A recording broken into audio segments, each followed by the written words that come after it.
প্রিয় দর্শক, আপনাদের শুভেচ্ছা জানিয়ে চ্যানেল আইয়ের নিয়মিত আয়োজন সংবাদপত্রে বাংলাদেশের আজকের পর্বটি শুরু করছি। আমি মীর মাসরুর জামান। এই আয়োজনে আজ সম্মানিত অতিথি হয়ে আমাদের সঙ্গে রয়েছেন সিনিয়র সাংবাদিক, জাতীয় প্রেস ক্লাবের সাবেক সাধারণ সম্পাদক জনাব ইলিয়াস খান। আমরা স্বাগত জানাচ্ছি আপনাকে আমাদের মাঝে। আপনাকে ধন্যবাদ।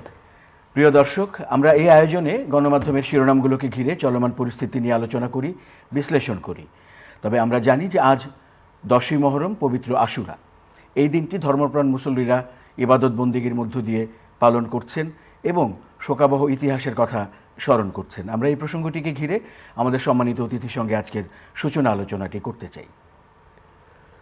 আপনাকে ধন্যবাদ এবং অনুষ্ঠান যারা দেখছেন। হ্যাঁ, আশুরার দিন তো আমাদের জন্য একটা শোকাবহ দিন এবং কারবালা প্রান্তরে বোধহয়, যদি আমি ভুল না জেনে থাকি, সেই দিন যে লড়াই হয়েছিল সত্য এবং মিথ্যার মধ্যে, বাংলাদেশের গণতন্ত্রের প্রশ্ন কিন্তু সেরকম লড়াই চলছে। একটি পক্ষ বাংলাদেশের গণতন্ত্রকে আরও পিছিয়ে দিতে চায়। যাই হোক, সে প্রসঙ্গে যাব না। আজকে অনেকে এই দিনটি পালন করছে ইবাদত বন্দেগীর মাধ্যমে। রাসূলের প্রিয় দৌহিত্র, তাকে এদিন ইয়াজিদ বাহিনী হত্যা করেছিল নির্মমভাবে এবং তার পরিবার সহ। সেই আলোকে পৃথিবীর দেশে দেশে মুসলমানরা এই দিনটি পালন করেন এবং তার রুহের মাগফিরাত করেন। আমরাও করছি। আর আরেকটি সংবাদ রয়েছে আমাদের সামনে, বড় জয়ী শেষটা রাঙালেন বাংলাদেশের মেয়েরা। আমরা জানি অনেক ভালো খবর আজকে, খুব ভালো লাগছে আমাদের। পর্বের ভালো খবর, 7-0 গোলের জয়, 7-0 গোলে তুর্কমেনিস্তানের সঙ্গে। এবং বাংলাদেশ ক্রিকেট টিমও কিন্তু কালকে মোটামুটি খুব ভালো করেছে। এটি আমাদের জন্য আনন্দের খবর, ঘুরে দাঁড়ানোর জয়। কারণ দীর্ঘদিন ধরে কিন্তু ক্রিকেটে খুব খারাপ অবস্থা যাচ্ছিল। কালকে একটু সমতা এনেছে, তাও ভালো, এবং ভালোভাবে জিতেছে। মেয়েরা তো সাফল্যের পর সাফল্যই আমরা দেখছি। সুতরাং এই মেয়েদের দলটিকে আরেকটু নার্সিং করলে আমার মনে হয় আরও ভালো করতে পারবে এবং বাংলাদেশের মর্যাদা শুধু সাউথ এশিয়ায় নয়, অন্যান্য জায়গায় বড় পরিসরে আমাদের মুখ উজ্জ্বল করতে পারবে বলে আমি বিশ্বাস করি। এই মেয়েদের কনগ্রাচুলেশন। আবার প্রায় তাদেরকে কিন্তু কনগ্রাচুলেট করতে হয় আমাদের, প্রায় তাদের সাফল্যের খবর আমরা পাই, বাট অন্য কোনো খেলায় কিন্তু পাই না। যেমন পুরুষ ফুটবল, যেটি একসময় কিন্তু আমাদের ছোটবেলায় কিন্তু ফুটবল ঘিরে ব্যাপক আগ্রহ ছিল। আমরা তো সেই উন্মাদনা দিয়ে বড় হয়েছি। আবাহনী মোহামেডানের খেলা বিরাট উন্মাদনা হতো, কিন্তু খুব দুর্ভাগ্যজনকভাবে আমাদের ফুটবল কিন্তু এগোতে পারেনি, আর এখনও খুব ভালো অবস্থা নেই।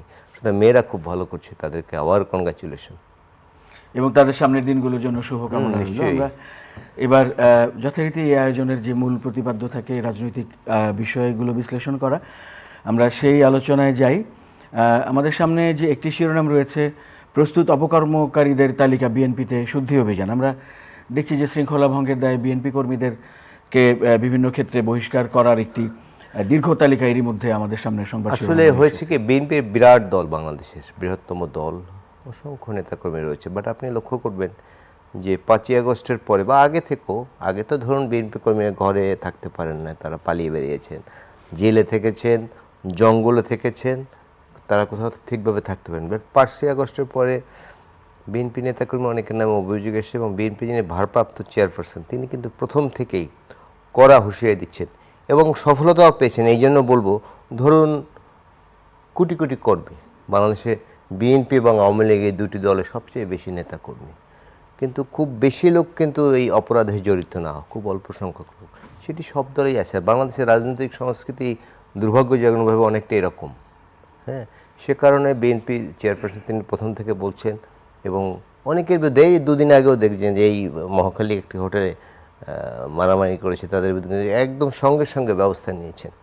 এটি ভালো দিক। আমি আশা করতে চাই, এখন যে তালিকা করা হয়েছে, আমি হুঁশিয়ারিও করতে চাই যারা এইসব অপকর্মের সাথে জড়িত বা আগামী দিনে জড়িত হতে পারেন, তাদের কিন্তু সতর্ক হওয়ার সময় এসছে। কারণ 17 বছর তারা নানা অত্যাচার নির্যাতনে নিপীড়িত হয়েছেন। এখন অপরাধ করে যদি দল থেকে বাদ পড়েন, সেটি এখন দুর্ভাগ্যজনক। আমরা দেখেছি যে এই শুদ্ধি অভিযানের সংবাদ আমরা পাচ্ছি প্রতিনিয়তই, কিন্তু ঘটনাগুলোরও সংবাদ আবার ঘটছে। যে এই যে অপকর্ম বলে যে শব্দটি এখানে উল্লেখ করা হয়েছে, সেই ধরনের বিষয়ের সংবাদও ঘটছে। তো এটি অগ্রগতিতে আসলে কতটা ভূমিকা রাখছে, বা আর কি হলে আরও অগ্রগতি হতে পারে আপনি মনে করেন? না, এটি তো এখন যে কড়া ব্যবস্থা বিএনপি নিচ্ছে, অনেককে, আমি ফিগারটা এই মুহূর্তে ভুলে গেছি, অনেককে বহিষ্কার করা হয়েছে দল থেকে, 2000-এর মতো একটি সংখ্যা আমরা এর মধ্যে দেখেছি। বহিষ্কার করা হয়েছে। ইভেন একটি ঘটনা কোথায় যেন বিএনপির পক্ষ থেকে বিএনপি কর্মীদের বিরুদ্ধে মামলা করতে বলা হয়েছে। এটি খুব ভালো দিক। এ ধরনের শাস্তি হলে কিন্তু অপরাধীরা যারা বা এইসব ক্রাইমে যারা জড়িত, যারা সামাজিক বিশৃঙ্খলা নষ্ট করছে বা চাঁদাবাজি করছে, তারা কিন্তু সতর্ক হয়ে যাবে। বাট আমাদের কিন্তু ওই যে কথাটা আমি বললাম, আমি সাফাই গাচ্ছি না, এটা একটা বিরাট সমুদ্রের মতো। কিছু কিছু লোক কিন্তু আসলে, আর এই দেশের মানুষের মেন্টাল মেকআপ আমরা জানি তারা কেমন মানুষ, যে দলই করুক। সুতরাং কিছু কিছু ঘটনা ঘটছে এবং খুব দ্রুত ব্যবস্থা নেওয়া হচ্ছে। এটি কিন্তু আগামী দিনে সতর্ক হওয়ার, আপনি যে শুদ্ধি অভিযানের কথা বলেছেন, অন্যদের শুদ্ধ হওয়ার সময় কিন্তু এখন না, শুদ্ধ না হলেই কিন্তু শুদ্ধি অভিযান চলবে।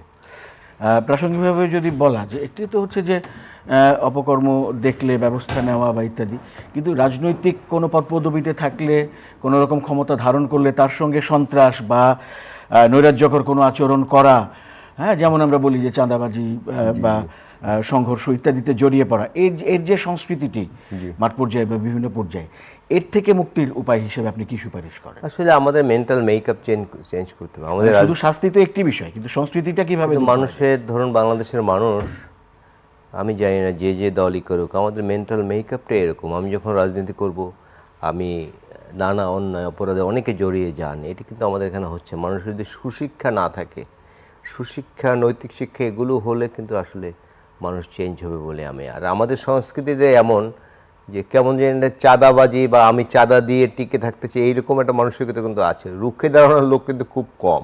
এ কারণে ধরুন একটি বাজারে 10 জন ছেলে চাঁদাবাজি করছে, পুরো বাজারের মানুষ যদি একত্রিত হয় তাহলে 10 জন কিন্তু টিকতে পারবে না।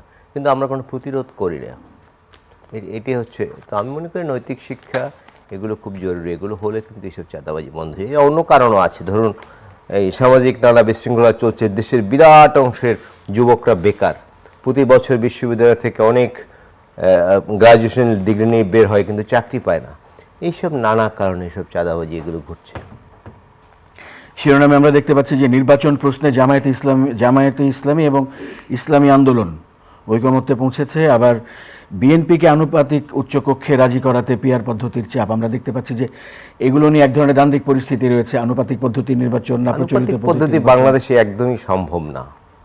এটি কোনোভাবেই বাংলাদেশে সম্ভব না। আনুপাতিক বাংলাদেশের রাজনীতির যে সংস্কৃতি, ধরুন আমি আপনার বাড়ির নেত্রকোনা, সাপোজ বরিশাল থেকে একজন গিয়ে এমপি হবে, এখানে ধরুন একটি দলের 5 জন প্রার্থী জিতলো, আপনার আসনে বসিয়ে দিল, তাহলে তো হবে না। দেশের মানুষের নানা ধরনের সমস্যা আছে। ওয়েস্টার্ন ওয়ার্ল্ডের কিছু কিছু দেশ, সব দেশে না, কিন্তু অনেকে বলছে যে অনেক দেশে আনুপাতিক হার, সব দেশে।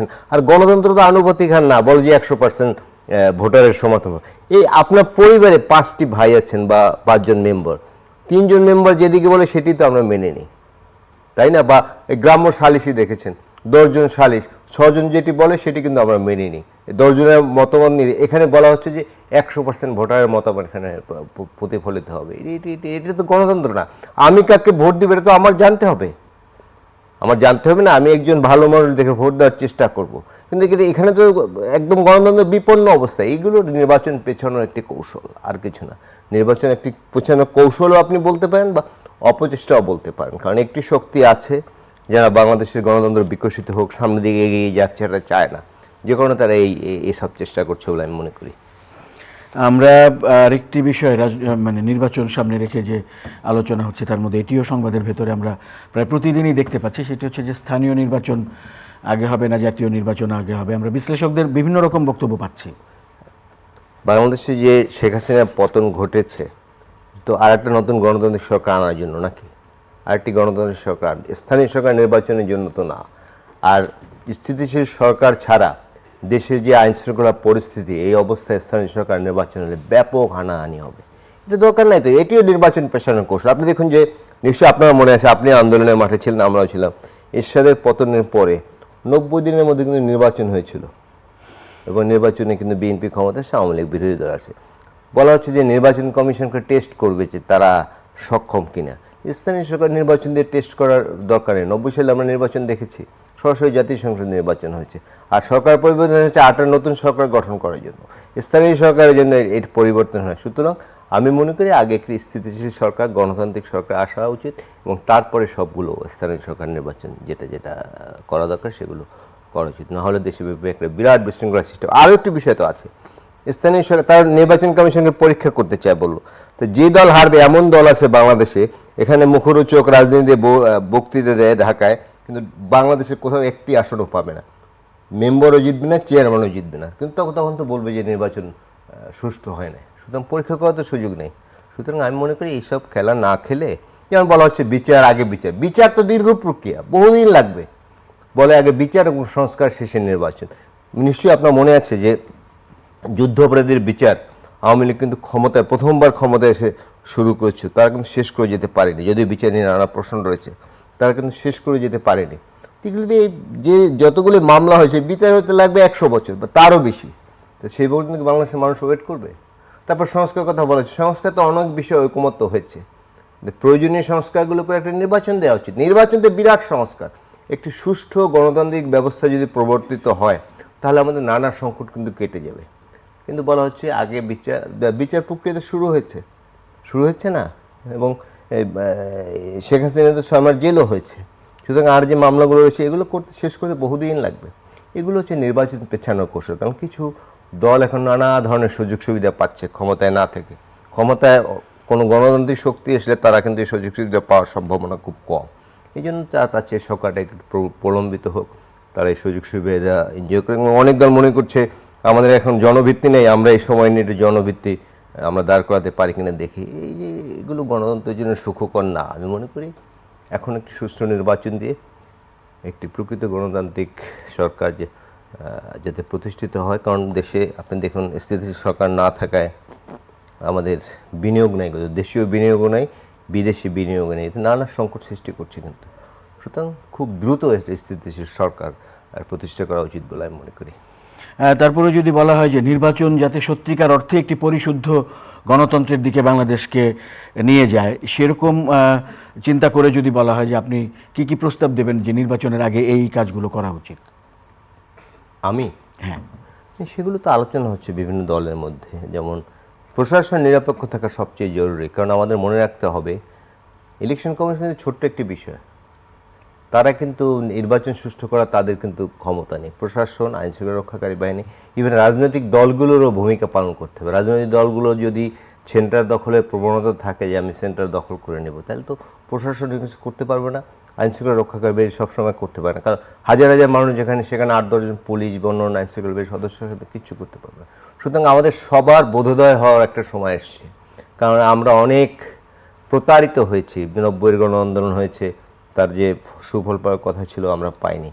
তারপরে ধরুন আরও অনেক আন্দোলন হয়েছে, আমরা কিন্তু সুফল পাইনি। আমরা চাই যে ইভেন 71-এ যে আমাদের যে প্রত্যাশা ছিল সেটি কিন্তু আমরা পাইনি। যে 71-এ আমাদের বড় প্রত্যাশা ছিল বাংলাদেশের গণতন্ত্র, সেই গণতন্ত্র কিন্তু হত্যা করা হয়েছে 71-এর পরে। সুতরাং আমরা চাই এবারে যে আন্দোলনটি সর্বব্যাপী একটি আন্দোলন হয়েছে, এবার আন্দোলন কিন্তু বিশেষত্ব আছে। যেমন 90-এর আন্দোলন কিন্তু ঢাকা বিশ্ববিদ্যালয় এবং কয়েকটি শিক্ষা প্রতিষ্ঠান কেন্দ্রিক ছিল মূলত, কিন্তু এবার আন্দোলন কিন্তু গ্রামে গঞ্জে ছাত্র ছাত্রী, বাবা মা, দাদা দাদি সবাই সম্পৃক্ত ছিলেন। কারণ আপনার সন্তান কোথায় যাচ্ছে আপনি কিন্তু খোঁজ নিতে গিয়েছেন, এক অর্থে আন্দোলনে পার্টিসিপেট করা। সুতরাং এবারে মানুষের প্রত্যাশাটা একটু বেশি। প্রত্যাশা বেশির কারণেই এখন সংস্কারের নানা উদ্যোগ নেওয়া হচ্ছে। সেগুলো নেওয়া হোক, সুষ্ঠু ভোট হোক, একটি স্থিতিশীল সরকার বসুক, তারপরেই আমাদের সামনের দিকে এগিয়ে যাওয়ার পালা। এবার কিন্তু রাজনীতিবিদরা যা ইচ্ছে তা করতে পারবে না, কারণ বিশাল সংখ্যক মানুষ কিন্তু তাকিয়ে আছে রাজনীতিবিদরা কী করেন আমরা দেখব। কারণ মানুষ কিন্তু জেগে উঠতে জেনেছে। কারণ গত 15.5 বছর আওয়ামী লীগের দুর্বিনীত শাসনে এক পর্যায়ে মনে হয়েছিল যে এই দুর্বিনীত শাসনের বুদ্ধি অবসান করা সম্ভব না, কিন্তু মানুষ জেগে উঠেছে, অবসান কিন্তু হয়েছে। সুতরাং আপনি অপরাধ করেছেন, আপনি বিদায় নিয়েছেন, আমি করলে আমাকেও বিদায় করে দেবে। সুতরাং শিক্ষার একটা সুযোগ কিন্তু আছে। কারণ এত বড় একটি দল যাদের প্রচুর জনভিত্তি আছে, তারা কিভাবে পালিয়ে গেছে, এটি কিন্তু অন্যান্য রাজনৈতিক দলের জন্য একটি শিক্ষা। যে আজকে আমি এই সরকার আমি খুব ক্ষমতা এনজয় করছি, আমার কিছু হবে না, বা নির্বাচনে আমি জিতলে আমার কিছু হবে না, এটি ভাবার কিন্তু সুযোগ নেই। একাধিক সংবাদ শিরোনাম অনেক অনেক বেশি আমাদের সামনে রয়েছে। একটি তো বিশেষ লেখাই রয়েছে, মবে ব্যর্থ রাষ্ট্রের আশঙ্কা। তারপরে আরেকটি রয়েছে পরিস্থিতি নিয়ে ধূম্রজালে পুলিশ, মব সন্ত্রাস, এই শিরোনামগুলো রয়েছে। এই বিষয়টি ঘিরে যদি মব তো আমাদের খুব দুর্ভাগ্যজনক, বিভিন্ন জায়গায় মব হচ্ছে। মবের পক্ষেও দেখি বড় বড় ব্যক্তিরাও কথা বলেন কি এটি কোনো সুস্থ মানুষের পরিচয় না, যারা মবকে সাপোর্ট করেন, আপনি অপরাধ করলে আপনাকে আমি আইনের হাতে তুলে দেবো। আমার তো মব করার দরকার নেই, মব করার তো কোনো অধিকারই আমার নাই। মব মব তো এটা মব জাস্টিস অনেকে বলছেন, এটা মব জাস্টিস না, মব ভায়োলেন্স। বিভিন্ন ব্যক্তিকে বিভিন্নভাবে, আপনাকে আমি পছন্দ করি না, আপনার বাসার নিচে যে মব করলাম, আপনাকে মারধর করলাম, এটা তো একটা গণতান্ত্রিক, ন্যূনতম গণতান্ত্রিক মূল্যবোধ যাদের আছে তারা এগুলো করতে পারেন। যাদের আইনের প্রতি ন্যূনতম শ্রদ্ধাবোধ আছে তারা এটা করতে পারে না। যে কথাটি শুরুতে বলেছি, অনেকে এটার পক্ষে দেশে বিদেশে মবের পক্ষে কথা বলছে, মব জাস্টিস বলছে শাসন, বাট এটা তো মব ভায়োলেন্স। এটাও কিন্তু একটি অস্থিতিশীল পরিবেশ, এটা কিন্তু স্থিতিশীল সরকার না থাকার কারণে কিন্তু এগুলো হচ্ছে। আপনি দেখুন 400টি আন্দোলন হয়েছে, চিফ অ্যাডভাইজারের বাড়ির ওয়ালের পাশে চলে যায়। এটি তো একটা সুস্থ একটি আইন শৃঙ্খলা পরিস্থিতি এই অবস্থা থাকলে এই অবস্থায় কীভাবে আপনি নির্বাচন করবেন? সুতরাং স্থানীয় সরকার নির্বাচনের কথা বলে, এগুলো বলার কিন্তু কোনো সুযোগ নেই। আগে স্থিতিশীল, এখন মূল কাজ হচ্ছে স্থিতিশীল সরকার আগে ক্ষমতায় বসতে হবে, তাহলে কিন্তু দেশের অনেক সংকট কেটে যাবে। কারণ আমাদের নিশ্চয়ই মনে আছে বিনা ভোটের সরকার, যে মঈনুদ্দিন ফখরুদ্দিন, এখন কিন্তু দেশ থেকে পালিয়ে যেতে বাধ্য হয়েছে। তারা কিন্তু অনেক ভালো ভালো কথা বলেছিল, অনেক ভালো কাজও করেছিলেন বলে সাধারণ মানুষ মনে করে, কিন্তু তারা কিন্তু শেষ পর্যন্ত দেশ থেকে পালিয়ে যেতে বাধ্য হয়েছে। আমাদের ভুল ত্রুটিগুলোর মধ্যে দিয়ে কিন্তু গণতন্ত্র বিকশিত হবে। সুতরাং যে কথাটি আবারও বলি, এখন দ্রুত একটি নির্বাচন দরকার। নির্বাচন না হলে কিন্তু দেশের অবস্থা আরও খারাপ হবে বলে আমি মনে করি। সুতরাং এখন যারা ক্ষমতায় আছে নিশ্চয়ই তারা ক্ষমতা লোভী না, তারা দীর্ঘদিন ক্ষমতায় থাকতে চান, এবং তাদের তো বারও আছে, তারা কখনো ইলেকশন করতে পারবে না। সুতরাং আমি আশা করতে চাই, এবং তারা বাধ্য কিন্তু একটি ফেয়ার ইলেকশন দিতে বাধ্য। বলছে এই কারণে জনগণ কিন্তু তাদের প্রতি আস্থা রেখেছে, এবং ডক্টর ইউনূস সাহেব তিনি তো সারা বিশ্বব্যাপী একদিন সম্মানিত লোক। এই সম্মান ভুলন্ত হোক তিনি নিশ্চয়ই চাবেন না। সুতরাং আশা করতে চাই যে তারা একটি সুষ্ঠু নির্বাচন আমাদের উপহার দিতে পারবে, এবং যেটাই আমাদের এখন আরাধ্য। অনেক অনেক ধন্যবাদ জনাব ইলিয়াস খান আজকে আমাদেরকে সময় দেওয়ার জন্য। ধন্যবাদ। প্রিয় দর্শক, আমাদের সম্মানিত আলোচক যেমন বলছিলেন যে সুবিবেচনা এবং সুবিচার প্রতিষ্ঠিত হোক এবং শুভ দিকে দেশ এগিয়ে যাক, আমাদেরও প্রত্যাশা তেমনই থাকলো। সংবাদপত্রে বাংলাদেশের আজকের আয়োজনটি এ পর্যন্তই। আর আমরা জানি যে পবিত্র আশুরার জন্য আজ দৈনিক সংবাদপত্র কার্যালয় বন্ধ থাকবে। আগামীকাল সকালে এই অনুষ্ঠানটি বন্ধ থাকবে, তারপর থেকে আবারও যথারীতি আমরা মুখোমুখি হব। ভালো থাকবেন সবাই। আজকের আয়োজনটি এ পর্যন্তই।